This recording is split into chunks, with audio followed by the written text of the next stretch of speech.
Hello there. I welcome you once again to this channel.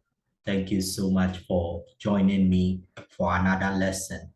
I am Wisdom, your host, and it's a good thing to see you. Today, we are looking at how stress affects you. So we want to take a few thoughts on stress. We'll look at an overview of stress, what stress is. We'll look at the stress process. We'll look at the cycle of stress, what actually, leads to stress and how the whole dynamic plays out. And we'll look at how stress uh, ends up affecting us in different ways. So this is a lesson that is looking at the dynamics of stress.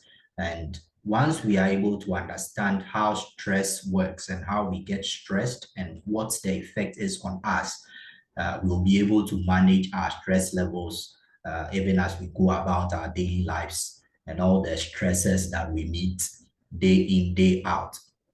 In another lesson, the next lesson, we'll look at some techniques for managing your stress and your stress levels. Okay, so welcome once again, and I hope you enjoy today's lesson and you learn one or two things for daily living.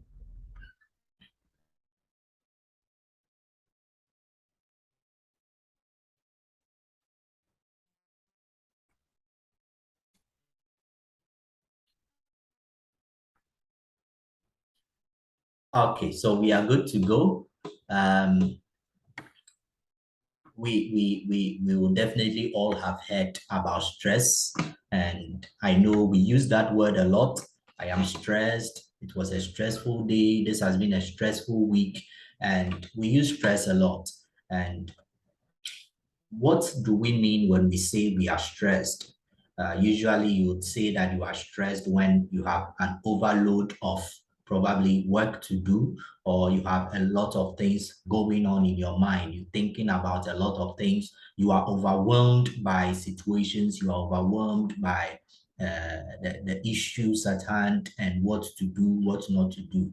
So, we would usually be stressed by either psychological or mental factors or be stressed by external factors. So when we say we are stressed, usually what we would mean is that we are feeling overwhelmed and there are certain symptoms that we are experiencing that tell us that there's too much, on our mind or our body is being, overstretched. So, what is stress? What is stress? According to the APA Dictionary of Psychology, the American Psychiatric Association Dictionary of Psychology, stress is a physiological or psychological response to internal or external stresses. Stress involves changes affecting nearly every system of the body and influencing how people feel and behave. So from this description or definition, we see two things. Stress can be psychological in nature or physiological. Physiological referring to our biological makeup, so our body systems, particularly our nervous system and our other systems, reproductive system, digestive system, and all that. So stress has multiple, effects when it comes to our systems, and that is why it is more important. It is very important for us to understand it. It could also be psychological in nature, and we'll talk about how our brain and other related factors contribute to our stress and our stress response. So in summary, stress is a response to danger. So this danger can be internal within us, in our mind, mentally, or certain processes that happen that make us feel uneasy in the body, or external factors like, an unrushing car, someone, telling you something that is scary, watching a movie that is very scary, walking in an environment that is very dark and hearing voices behind you. These are external stresses. And stresses are generally any event or situation, object that causes us to be afraid or causes us to feel threatened. And so our response to these stresses is what we would refer to as stress. And this response can be physiological or psychological in nature. And it affects how we are feeling and how we are behaving, whether we are feeling angry, whether we are feeling upset, or we are running away from the situation, fighting the situation, whatever it is. And all this that is happening is what we are referring to as stress.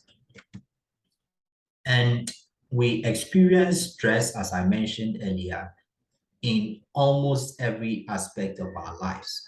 And this could be at work, at school, at home, on the playground, while we are watching a movie, while we are playing a game, while we are cooking. We experience stress in its various forms in everyday life, in every aspect of our life.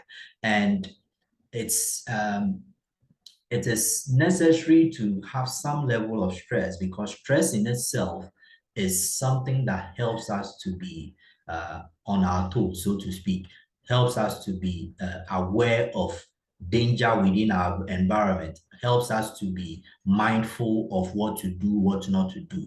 So some minimal level of stress is necessary for our overall sufficiency, efficiency, and effective functioning as we go about our daily life. However, how we respond to stresses around us at the workplace, at home, wherever it is, will determine whether the stress we are experiencing is positive or negative, whether it is healthy or unhealthy. So when the stress response that we experience every day in different situations is above what is necessary to keep us functioning, then we would say that there's a problem. There's a need to reassess ourselves and attend to how we can minimize our stress levels. So the severity of our experiences in terms of stress will determine whether or not we need to be concerned or not. And when we experience stress that we'll classify as positive, which is, any form of stress that makes you want to do something now. For instance, if you are at the workplace, the fact that you have been given a deadline, that deadline that has been given where you need to submit that report by 12 p.m., for instance, that is a kind of stressor that makes you feel quite uneasy. But it is positive because it will help you to work on the document and make sure that you are able to finish on time and submit. If consistently you are unable to focus and work to fulfill certain responsibilities or assignments because you are overly scared, overly upset, then that is where there will be a problem. But on the minimal, on the general level, knowing that we have deadlines to meet, knowing that we have to do something, if not, something else will happen which will go wrong, in itself gives us some level of stress which is positive, which we call the eustress, which helps us to be motivated to do things as we should. It brings, or it releases in us a certain sense of urgency. And when we are able to perform according to time and meet certain deadlines, revise and pass the exam and all that, we feel some sense of satisfaction. So if that kind of stress is not available, then we will not feel any need or any urgency to, for instance, learn for an exam, because we will not have any sense of motivation to learn. The thought of an exam will not, in quotes, scare us to want to sit down and learn and all that. So eustress or positive stress is necessary. in producing a sense of urgency, motivation, and satisfaction. However, we have a negative stress, which we'll call distress. So we'll say that the person is in distress or experiencing distress. That kind of stress makes you feel incapable of taking action. It more or less makes you feel that you are not in control. So um, at the end of this lesson, we'll take a test called the perceived stress questionnaire or skill. And we'll see that some of the items try to measure how you feel or felt you were in control of things and all that. So this stress, which is the negative aspect of stress, which means that we are overly stressed. We are in a place where we are consistently or we are overly beyond the amount of stress, the level of stress that will help us to be urgent in our actions and feel motivated. It makes us feel incapable. It weakens our activities and our capacity to accomplish things and do them well. And when we are looking at stress in the sense of its negative level, that's where we are looking at the positive form of stress is helpful to us. So there's really no need to pay attention to that. The attention of our study or our lesson is on the negative aspect of stress, which is distress, really distress that makes us feel incapable. This disables us, so to speak, in our daily functions. And we can classify that in terms of stress as either acute stress, chronic stress, or episodic stress or episodic acute stress. And episodic, so acute stress is, those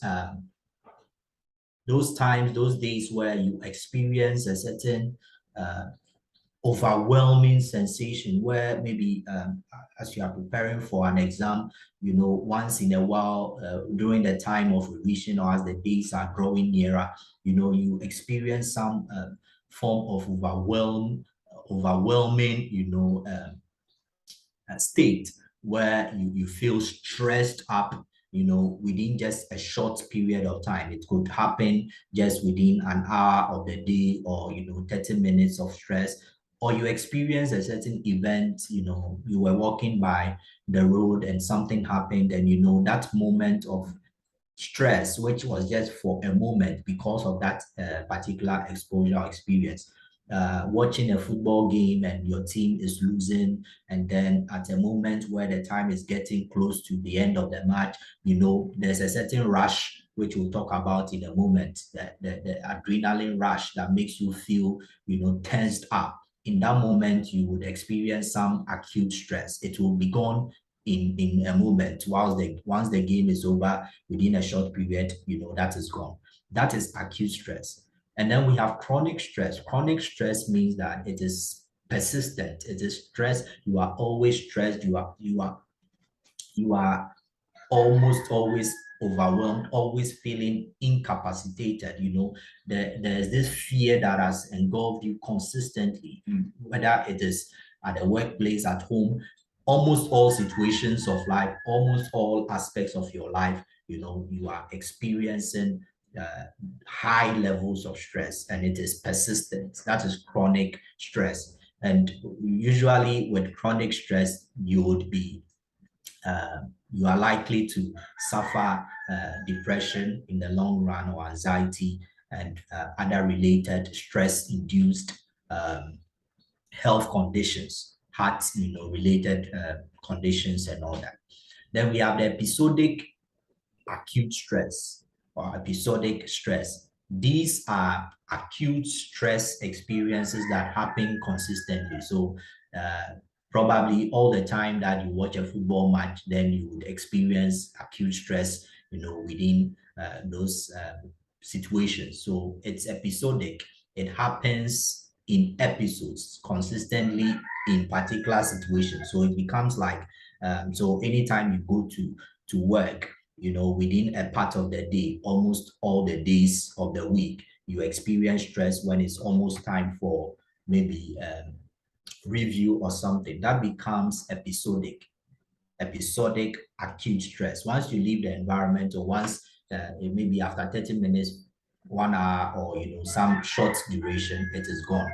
That would be episodic acute stress or episodic stress. So these are the three classifications: acute stress, chronic stress, and episodic stress. All of them need attention, but the most also the one that would require a lot more, effort to help, whether it's psychological or physical, therapy approaches, is the chronic stress. Now, what causes stress as we go through our daily life? What would cause stress? What will help lead us to be stressed and all that? I classify these under three categories: personal factors, social factors, and psychological factors.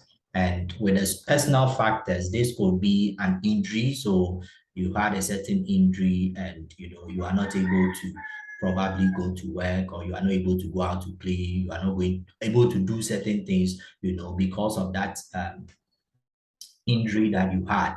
Or it could be a certain examination you are supposed to write, and maybe you failed the exam, or you feel unprepared for the exam. There are a lot of things happening around you. So these are personal factors, and they could affect our stress levels. We have social factors relating to our interpersonal relationships. So it could be stress coming from your friend, coming from your relationship, coming from your marriage, coming from your work, environment, and your interactions with your boss, interactions with your colleagues. These are social factors. It could also be maybe the political situation at hand in your country, or things that are happening. So socioeconomic challenges here and there, conditions of living going high, and all that. Those are social factors that would cause us to be stressed up, would cause us to be feel stressed here and there. And then we have the psychological factors, and these are relating to our mind. Sometimes, how we process information. When we move on to look at how to manage our stress levels, I'll talk about a cognitive behavior approach, where we'll see how our belief systems cause us to be stressed, how we interpret events and information situations could be contributing to our stress levels, and how when we change those thoughts and cognitions, it can help us, to reduce our stress levels. So some of them are psychological, and as I mentioned earlier, we have physiological, responses as well. And these are connected to what is happening in our brain, our processing of information, and how our brain is interacting with other, organs and cells in our system. So these are three major categories: the personal factors relating to you and your everyday living and functioning; social factors relating to how our social context, our interactions, and all that influence or affect us. Okay. Now, the response to events or situations that would make us feel threatened, as we defined earlier, our physiological and psychological response to environmental stresses or whatever stresses there are. Things, events that make us feel threatened or a sense of danger would lead to stress. So our response to danger, our response to frightening or threatening events, information, situations is what leads to our stress experiences. And the brain and other organs are very key to our stress response. And one of the primary systems in the human body that is very critical in understanding our stress levels and our stress response and its effects and all that is the nervous system. So here we have a diagram of the nervous system, and this is subdivided into the central nervous system and the peripheral nervous system. So we have our central nervous system consisting of our brain and our spinal cord. So the brain being the engine of thoughts and information processing. So the processing, interpretation, storage, and sending of information signals is constituted in the brain and the spinal cord. So the spinal cord serves as that bridge between the brain and the peripheral nervous system, the peripheral nerves or cells. So in terms of communication, where the brain is what is taking information or receiving information and processing it and transferring, to other organs and systems in the body. So the central nervous system consists of our brain and our spinal cord, and we have the peripheral nervous system, which consists of the somatic nervous system and the autonomic nervous system. So the peripheral nervous system is on the periphery, so to speak. We have the brain and the spinal cord, and on the peripheries, we have our peripheral nervous system. And the somatic nervous system controls skeletal muscles, and the autonomic nervous system regulates glands, blood vessels, and internal organs. Now, the key organs or the key systems that are necessary in our stress response, we have the sympathetic nervous system. And our sympathetic nervous system is what is implicated in how we feel stressed, and all that. And when it comes to reducing our stress levels and how some of the techniques we talk about help, the parasympathetic nervous system would come to play. So in terms of our stress response, we have the sympathetic nervous system and the brain playing a key role. And the sympathetic nervous system is responsible for mobilizing the body for action. So the bits about us that causes us to act. So in stressful situations, in threatening situations, what would cause us to act is constituted in the work of the sympathetic nervous system. So here's a diagram of the brain, and we have one of the key elements, one of the key parts of the brain that is necessary for the stress response and how we feel stressed is the hypothalamus. And the hypothalamus, as I will explain in a moment, is necessary for stimulating whatever will be happening in the sympathetic nervous system. Then we have the amygdala, one of the key parts which is in control of emotions. So whatever emotions that we feel, whether we are sad, whether we are angry, whether we are frightened, whether we are happy, the emotion control center of the brain is the amygdala. Then there are other parts of the brain that help in the communication of information here and there. But the key that we talk about in terms of our stress response and how we feel stressed is the hypothalamus and the amygdala. We are not going so much into the complications of these parts. We just want to have an overview of how stress is working when it comes to our brain and other physiological components. So this is a three-way construct which helps to explain how physiologically our stress response happens and how we get to feel frightened or stressed up, the fight, flight, freeze mode of stress.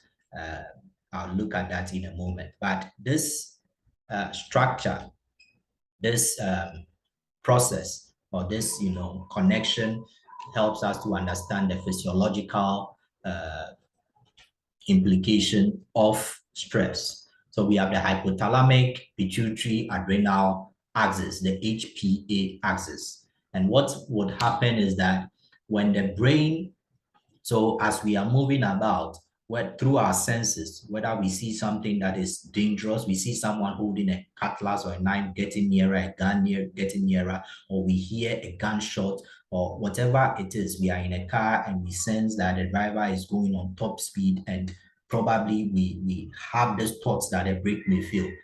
These kinds of information that our senses pick up side by side by hearing or whatever it is, when our senses pick such information within our environment, or it is a psychological information that is not really present physically. When that information is picked, the brain has to communicate. And when the communication is sent to, so when the hypothalamus, for instance, receives such information, because it's that component that regulates our body functions, the information is sent, the information is sent here. So the hypothalamus, which is in the brain, sends the information and causes a release of what is called the CRH. The CRH. A moment.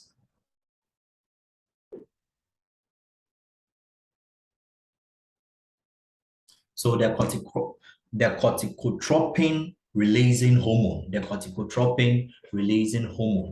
And once the corticotropin releasing hormone has been, released here in the pituitary gland, it also causes the activation or the release of another, hormone releaser, so to speak, which is called the ACTH. And the ACTH is adrenocorticotropic hormone, the adrenocorticotropic hormone. So the CRH is released from the hypothalamus, and once that is released, it will come in here, the pituitary gland, and cause an activation of this ACTH.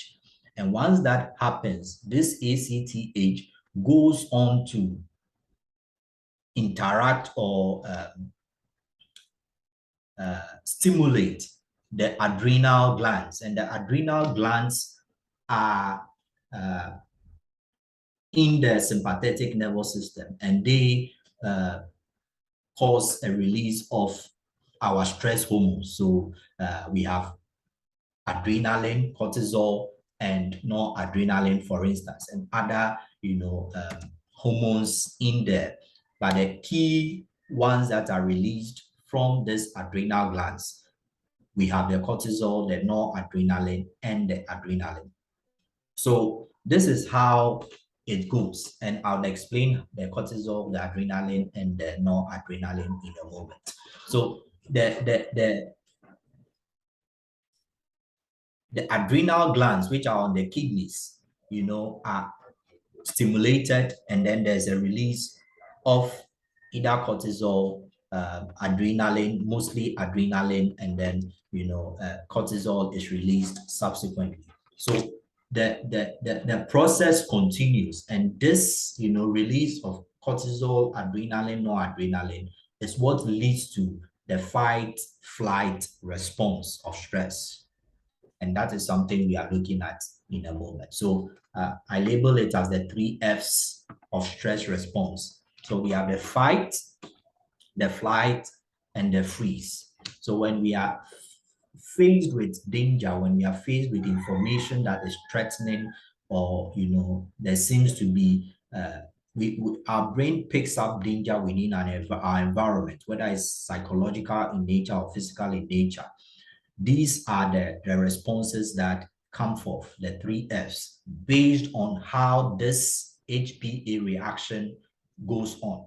So from the brain, the hypothalamus, and the release of the CRH, and the release subsequently of the ACTH, and the activation of the adrenal glands, and the production of all these stress hormones or stress neurotransmitters.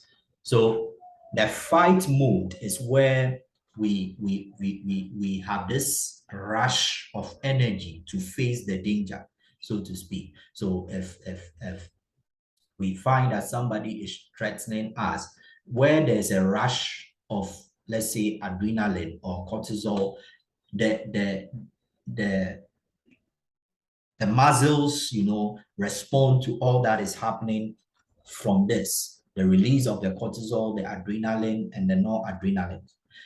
Adrenaline would increase our heart rate, for instance. So once our heart rate increases, our pulse rates are also increased, our muscle cells contract for blood to be pumped higher, and that gives us a certain sense of heightened awareness, and we are conscious of whatever is happening. And sometimes, because of the rush of adrenaline, we want to fight, we want to keep present. So if it's a game, that sense of the game getting to an end and we are losing, it gets to a point where there's an adrenaline rush, and you find that there's some energy that comes from nowhere to try to salvage the situation. That is a fight mode.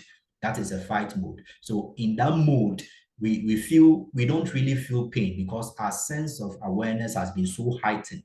The blood flow, the heart rate, and all that, we have a minimal sensitivity to pain. So we can try to fight through to salvage the situation before later we realize, oh, wow, where did the energy come from? That is the fight mode of adrenaline rush and the cortisol rush that we would experience. They heighten our sense of, salvaging the situation, or fight mode.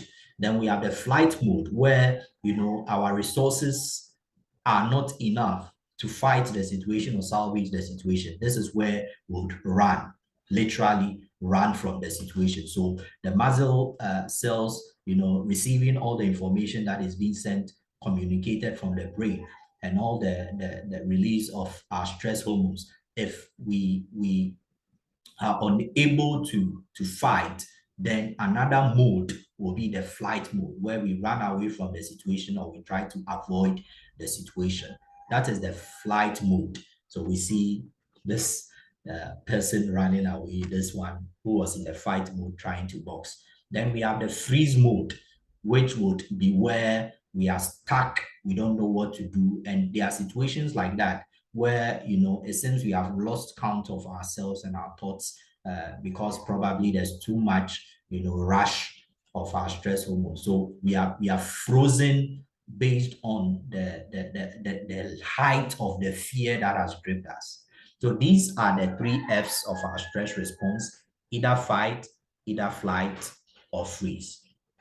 And all this is happening because of the physiological activities happening, especially when it comes to our sympathetic nervous system, which is the system that regulates our call to action, the energy output level of our system. Okay. So cortisol is the major stress hormone that is released in all of this process. So anytime we sense danger, information that is frightening or threatening, or physical events, or things that stresses, cortisol is released. Cortisol is released. Then we have adrenaline, which is also a major, not so much as cortisol. Cortisol is the major stress hormone, but adrenaline is also one of the stress hormones, which is released all the time we sense danger or we are frightened. And adrenaline is both a hormone and a neurotransmitter. Probably in some lesson sometime later, we'll talk about neurotransmitters. but it's both produced in the nervous system and also our endocrine system. So we have adrenaline and then noradrenaline as well, which is also both a hormone and a neurotransmitter. So adrenaline is also referred to as epinephrine, and noradrenaline is also referred to as norepinephrine. So these are three of the key neurotransmitters, the key hormones that are released for our stress response. And they increase our heart rate, they increase our pulse levels, they ensure that blood flow is heightened, our heart rate pump going high, then we begin to sweat and all that in dangerous situations. It may not be to that level where we are sweating and all that, depending on the stressor and its severity, but they are released as a way of helping us to feel a sense of insecurity or danger around us. And if we learn to understand this dynamic, then we'll be able to control how events or situations, the stresses, cause us to enter into distress or become stressed out. As I mentioned earlier, the parasympathetic nervous system is that system that helps us to calm down, that conserves energy and maintains a quiet state. And the body, is always trying to maintain a balance, a certain equilibrium when it comes to how we are reacting and all that. So certain practices, certain ways of thinking, as we'll discuss later in another lesson, would help to ensure that our parasympathetic nervous system is, activated more often in such situations of high energy or stress levels. So this is the stress process. So in basic summary, what is happening is that we meet a stressor, whether it's a personal factor, a social factor, psychological factor. When we meet a stressor, it could be an event, a traumatic experience that is happening physically or has happened before, and the memory of it is a stressor. Somebody that is, always on you, that is always critical of your work at the workplace, at school and all that, that becomes a stressor. So anytime we are in the midst of that, our stress mediators or the resources, how we respond, how we have conditioned ourselves, our stress resources, whether personal or social in nature, will determine how our stress is manifested, whether we are entering into chronic stress, we experience acute stress, or whichever level of stress. So the manifestation of stress is moderated by our stress mediators, our stress resources, our coping mechanisms. And the stressor would always be there. The stressor may always come around, but for one person, it can be a difficult 1 week because of an event that happened, because of a word, an insult that came to them. They may spend a whole month not being able to sleep because of a certain accident or traumatic experience, a sack or something. But another person within a day, within a week, they may have overcome or gotten over that situation. It is because of the stress mediators that we have, our stress coping mechanisms or resources that will determine the manifestation of stress in our lives. And this is the stress cycle, the stress response cycle. So we experience a difficult event, then adrenaline, cortisol, as I mentioned earlier, the HPA, process, adrenaline, cortisol, noradrenaline released, and they start flowing. Then we begin to feel that our head is hurting, our heart rate goes higher, we are sweating, or sometimes the sweat is coming out. You can see you are physically sweating. Sometimes you feel that you are actually perspirating within, but you can't see the signs on you. That is happening. Then shoulder, neck muscles tighten because of the contraction in the muscle cells as a result of the release of especially noradrenaline, as well as the adrenaline. And then our pain makes our stress worse. the cycle then continues. So anytime we experience that same event or a similar one, it goes through the same process again. And if we are able to understand whatever is happening, the psychological and physiological processes of stress, as we have looked at earlier, then we can break this cycle.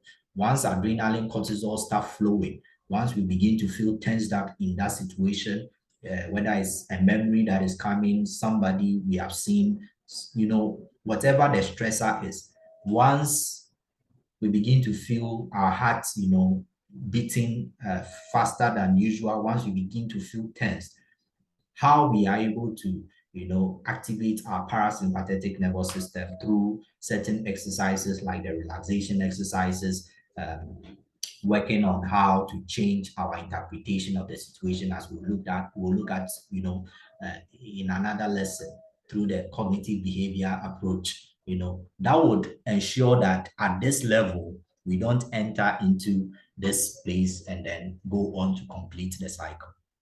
So this is the stress response cycle. And once we understand the stress process and the dynamics that go on both physiologically and psychologically, we can break the cycle and live a less stressed life, although we may be involved in stressful works or stressful, everyday engagements. These are some of the negative effects of stress.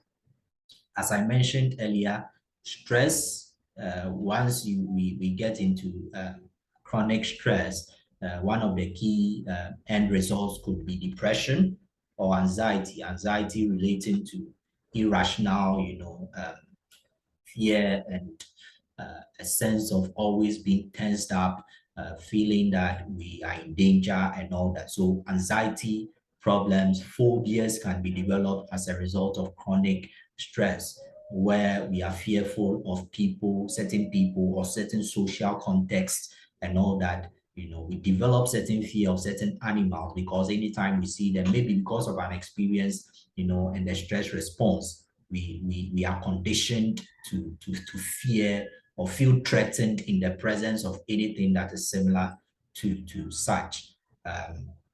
I mentioned that when I was talking about the classical conditioning in the behavioral theories of understanding personality. So anxiety, depression as key or major effects or end results of chronic stress.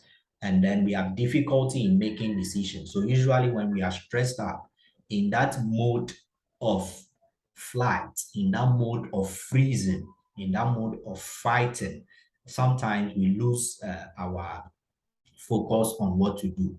So we may take the action before later on we now ponder over what actually informed our decision. In stressful situations, we just are called to action.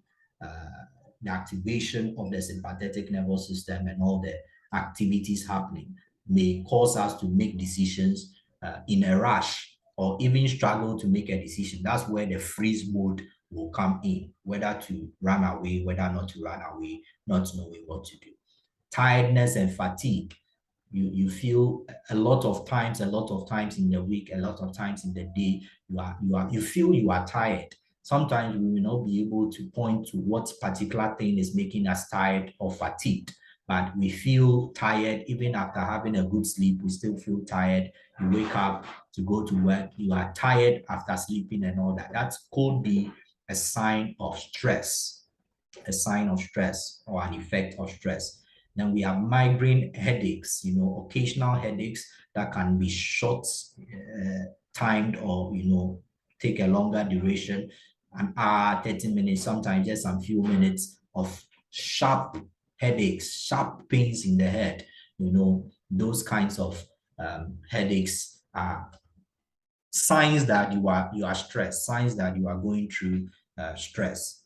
We have heart-related problems. Some could suffer heart complications and cardiac arrest and all those things. Could be as a result of consistent, continued stress, so chronic stress.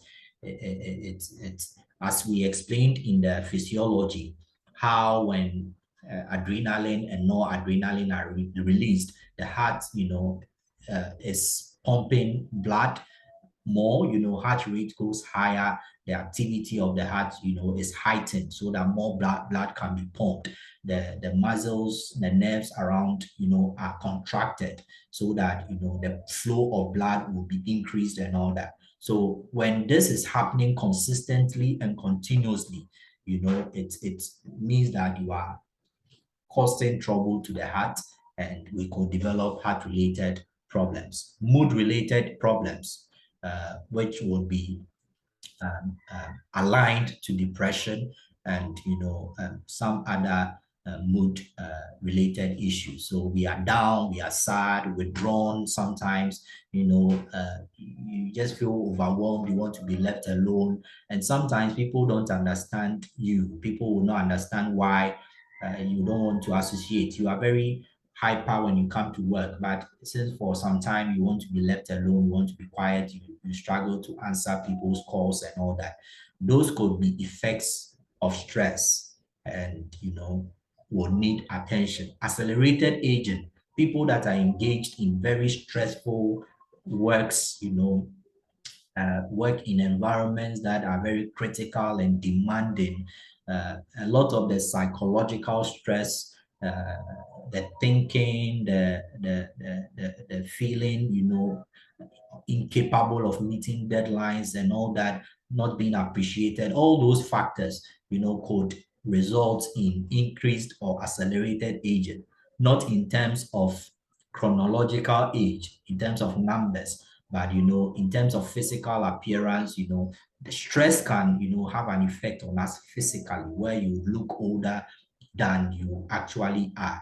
And some people may die earlier than they are expected to because of stress, chronic stress, and other complications, other health complications that are induced by stress. Increased risk for stroke, increased risk for type 2 diabetes. And during the stress response, during the HPA process, cortisol, when it is released, leads to the breakdown of sugar. So the sugar, breakdown in the system, so that the more sugar is broken down, it supplies more or less like the fuel for action. So all of that happening, could be implicated in type 2 diabetes and our risk for that.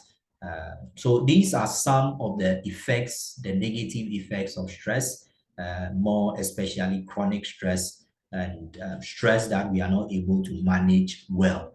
And because of some of these implications, which may be unnoticed, sometimes we just brush aside, "Oh, it's normal, it's normal." It may be normal, but it gets to a point where when we accumulate stress, it can take a toll on us.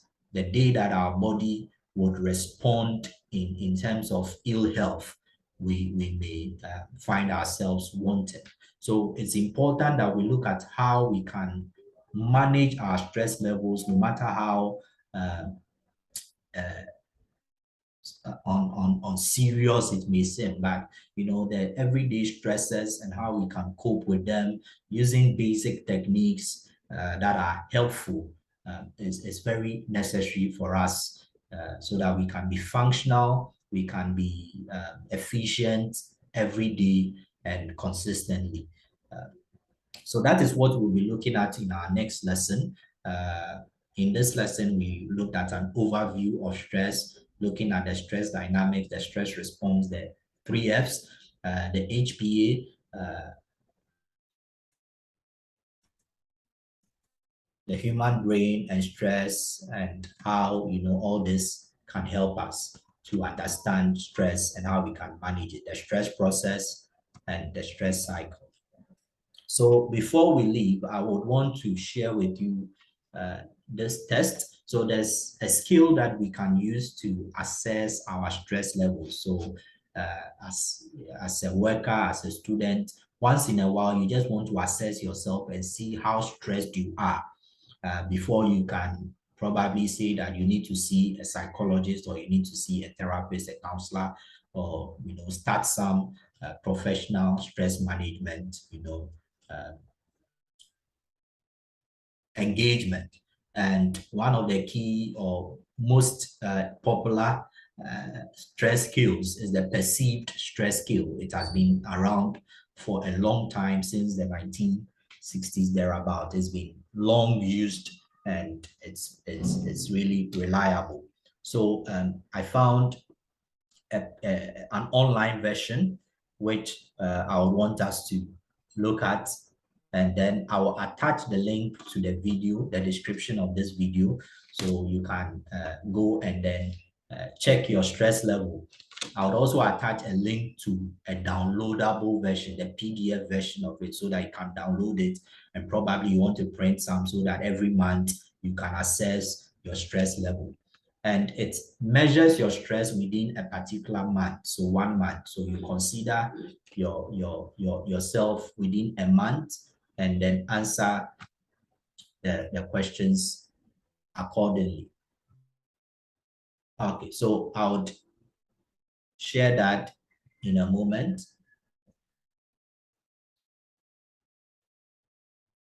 All right. So perceived stress skill. We are using an online version from BeMindfulOnline.com. So when you get onto the site, you get to get your stress score, and then you can begin responding to the items or the questions. So in the last month, how often have you, there are 10 questions, only 10 questions, very simple, easy to understand, not, complex in nature. So in the last month, how often have you been upset because of something that happened unexpectedly? So it's not tied to anything. As we mentioned, stress can be induced by different factors. So within the month, anything, you don't have to spend so much time thinking about the questions. As much as possible, you want to answer as quickly as you can. So within the month, what times, or have you been upset because of something that happened unexpectedly? So maybe sometimes. So I'll complete it based on my month, the previous month, June. 2, felt that in the last month, how often have you felt that you were unable to control important things in your life? How often were you felt unable to control important things in your life? Almost never. In the last month, how often have you felt nervous and stressed? Almost never. Felt confident about your ability to handle your personal problems? Very often. So you answer as genuinely and authentically as you can. Often felt that things were going your way? Fairly often. Found that you could not cope with all the things you had to do? Almost never. Being able to control irritations in your life? Very often. Felt that you were on top of things? Very often. 9, being angered because of things that happened that were out of your control? Almost never. And finally, felt difficulties were piling up so high that you could not overcome them? Almost never. So you need to be careful in your selection, so that you are selecting exactly what you want to select. So this is my score. So it gives you your score on the rate. We have 8. So my score on the perceived stress scale is 8. And this falls within low stress level. So my stress level, based on how I reflect on my June, the month of June. Someone else may want to use the whole year so far, but it's more effective, and you can take it when you can take it every month, so that you reflect on your month and how you have felt that the month has been stressful or not, and you'll be able to determine how much stress you felt. So at the end of the year, you could tell that, okay, within this particular month, maybe in January, in March, in September, I think my stress levels were very high. What constituted it? And you may begin to identify certain patterns that may be associated with those months and what you did and how those increased your stress levels. So this is the online version. Let me share a screen with you for the downloadable original version.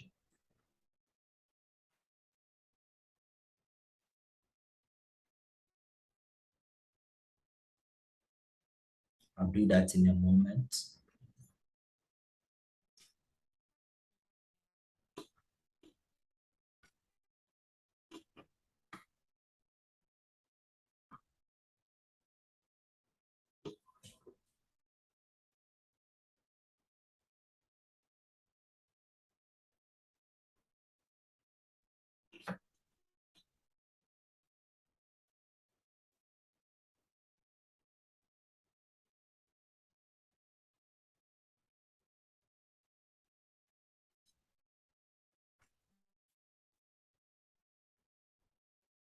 Okay, so this a version, the downloadable version. You'll find a link in the description.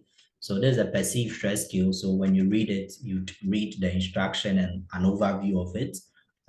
So originally developed in 1983, not in the 1960s, as I mentioned earlier. So it's been around since the 1980s, and you have the 10 questions. So if you download it, if your answer is 0, it means never. If it's 1, it means almost never. Sometimes that is for 2. If you write 3 fairly often and 4 very often. So that's what we saw in the online version that we went through. So you just write whatever it is here, and you can print it out. As I mentioned, every month you assess your stress level just to see how you are faring for each of the months. And that helps you to determine whether you need to seek professional support or you need to apply some of the stress management techniques more to reduce your stress levels as time goes on. So if you are doing the manual one, after completing the 10 questions or items, what you do is to reverse code some of the items. And they are reverse coded because they are put in a form where, they just want to track that you are answering genuinely. So for questions 4, 5, 7, and 8, you will need to reverse code your score. So that means that if, let's say for question 4, which says in the last month, how often have you felt confident about your ability to handle your personal problems? So this, you'd notice that this statement is quite different from the previous ones. The first one, how often have you felt upset? That is negative in nature. How often, number 2, how often have you felt you were unable to control? That's negative in nature. 3, in the last month, how often have you felt nervous and stressed? That's negative in nature. But this one is positive. How have you felt confident about your ability to handle personal problems? So if you selected 4, in calculating your score, this 4 that you wrote will become 0. Then 5, in the last month, how often have you felt that things were going your way? That is also positive in nature. So the items that are, or the questions that are positive in nature will be reversed so that if it were asked, let's say instead of asking it this way, number 4, they asked, in the last month, how often have you felt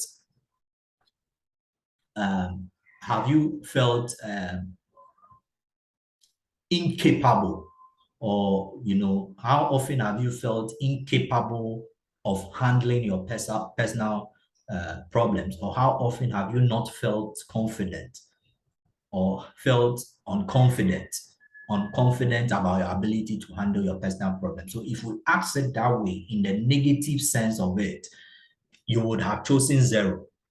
So if the answer for the positive one was 4, which means that I have very often felt confident of my ability to handle personal problems. If it was changed into a negative worded question like the other ones, you would have selected 0, which means that you would have said that you never feel incapable of handling your personal problems. So if you are doing the manual one, you have to reverse code the positively worded items 4, 5, 6, and 8. 4, 5, 7, and 8. So if you chose 0, it becomes 4, which means that if you chose 4, it becomes 0. If you chose 1, it becomes 3, which means that if you chose 3, it becomes 1. Then if you chose 2, it is still 2. So once you change those 4 questions, reverse them, then you can add your scores. So if you chose 2 for number 1, 3 from number 2, you just add everything on this lane and write your total score here. So let's assume that, so for my online version, I add 8. So I would have 8 over here. And that falls within the first range, 0 to 13. That is considered low stress. It doesn't mean that we don't need to be concerned about stress. 8 means there's some level of stress, but it is minimal. So you still need to be cautious of how you go about things so that you don't increase your stress levels. If you scored 14 to 26, it means moderate stress. And then if you scored 27 through to 40, it means that you have a high perceived stress. So if you look at your life, you can see that you are very stressed. You are in high perception of stress, and you will need to either seek professional help to manage your stress levels or apply some of the stress management techniques that we'll talk about in our next lesson. So we'll end on this. As I mentioned, I'll attach the links to this in the description. You can download it or you can complete the online version and then see how you are faring with your stress. In summary, we have looked at what stress is. We have tried to define stress according to the APA. We have tried to understand what factors contribute to our stress levels. We have looked at how the brain has a role to play when it comes to our experience of stress. So the brain and our sympathetic nervous system specifically, and other organs of the body, how the interactions between the brain and the other systems of the body, contribute to our stress level. We have looked at some of the stress hormones or stress neurotransmitters, adrenaline, noradrenaline, and then the stress hormone, the major stress hormone, the cortisol, and how the HPA process, helps us to understand how we respond to stress, either by flight, by fighting, or by freezing. And then we have looked at the stress process, how when we meet a stressor, the stress mediators we have, our stress resources, our coping and management ability determines how our stress manifestation is. And we've looked at the stress cycle and the fact that if we are able to understand what is happening, both psychologically and physiologically, biologically in nature and all that, we'll be able to break the cycle of stress and have a less stress-induced life. We've looked at some of the negative effects of stress, particularly the major end results, depression, anxiety, and some others, which may not be so extreme, like the migraine headaches, the feelings of fatigue, and all that. So, and then finally, we looked at the perceived stress scale and how you can personally take it. The online version I made available, and then the downloadable version that you can print out and be completing every month. That will help you to measure your stress level and know how you are faring. Thank you all so much for joining today. I hope the lesson has been helpful and fruitful. Join me again in the next lesson where we look at how to manage your stress with basic techniques backed by psychology and backed by, other stress management orientations. Before you leave, I would encourage you to subscribe to the channel and also share the video to other people. I'll be glad if you do that, and I pray and hope that you do so. Thank you so much, and see you another time. Bye-bye.